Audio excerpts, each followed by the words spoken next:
23rd of December, there have been many previews, especially during the celebration of Christmas and New Year. We are going to recap these missed previews from games like RSU, WCR, GCR, and lots more. British Railway is preparing for version 1.3, with new liveries, trains, and unfamiliar stations. Trainware has finally given us updates on the development, including a word from the lead developer on why has it been radio silent from the team. We'll look more at today's Roblox Transport news.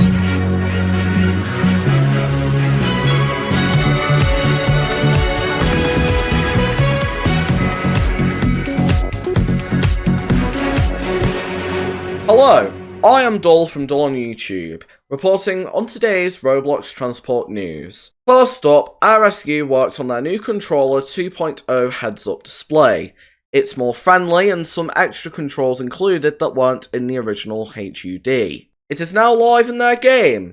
The Dash 8's fleet is growing with other freight liveries, repainted by Stone Pearl. Speaking of which, the Dash 8 is now live in the game, built by Goober. Final information on RSU, a new update was released today, adding an emergency brake function, fixed brake levers, added rate limiter to resolve the extremely high ping spikes occasionally, and fixed several small complaints and bugs here and there. This update is confirmed to make the game run way smoother. We have missed 2 previews from White Coast since our last RTN, so let's recap on their final previews from their calendar.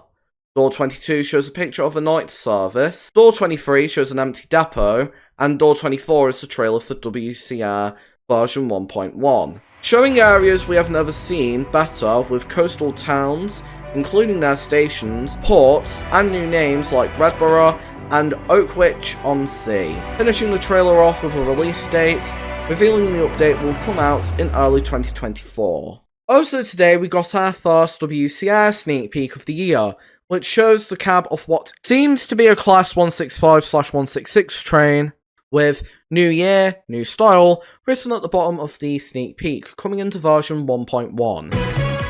GCR has done a lot of work.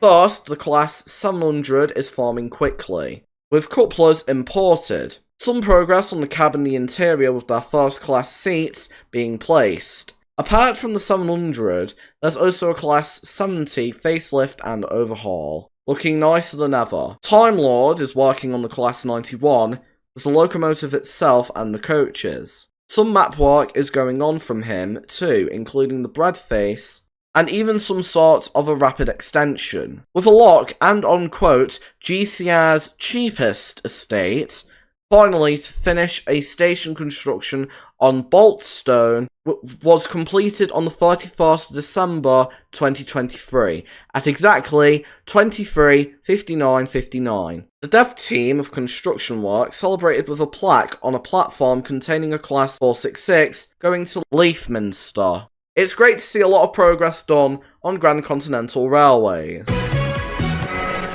British Railway has posted 2 previews without us, starting with the Northern Style 4th rail livery on the Class 170. Mezzy quotes, "Something new, something blue." Also, something to quote, "The station seems unfamiliar, so this could be an upgraded station or a new station." A new Euston-like station is coming on our way in version 1.3, called Avon Hill, with a Class 91 and IETs, obviously on Intercity, including the LNER Asuma style and Transpennine Express liveries. This year is going to be the year of British Railway version 1.3. LD has released the first trailer of Project Birmingham. This trailer includes shows of the typical Brummie scenery, emergency services, and bus driving experiences, the demonstration of pedestrian crossing, and some fun cool driving. There's not much else to say, but it's exciting to get a trailer from an upcoming bus/emergency game. Croydon's up next. In our first preview here, we have got an Enviro 400 going to Thornton Heath Pond, and even some new cars and vans in the back. Most importantly, right after Peng was being chaotic at driving a bus in Croydon. Oh no, there's a tram! There's a tram! Overhead Wires thought it would be a great time to announce a new type of server called Simulation servers.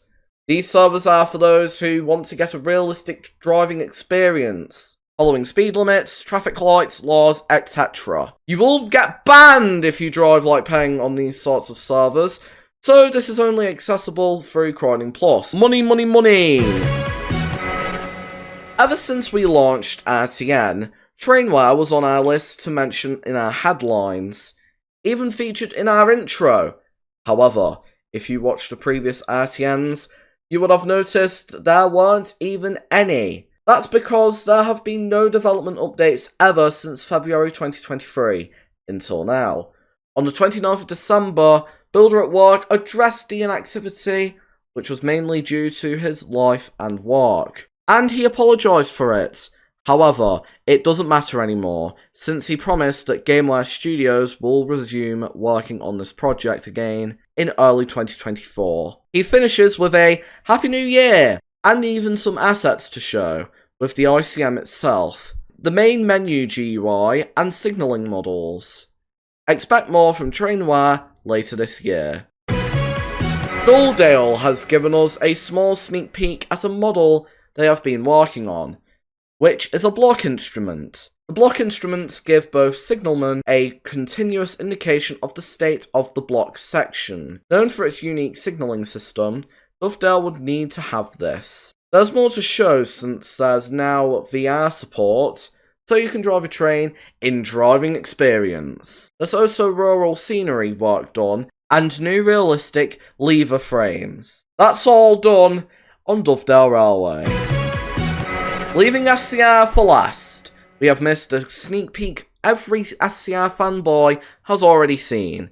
So, to catch up, let's recap the Christmas special. This is the second part of the GUI, showing the train's speedometer, nicely fused with the AWS indicator, alongside the train's elevation, current speed, speed limit, and other buttons, including one which I think it means door interlock.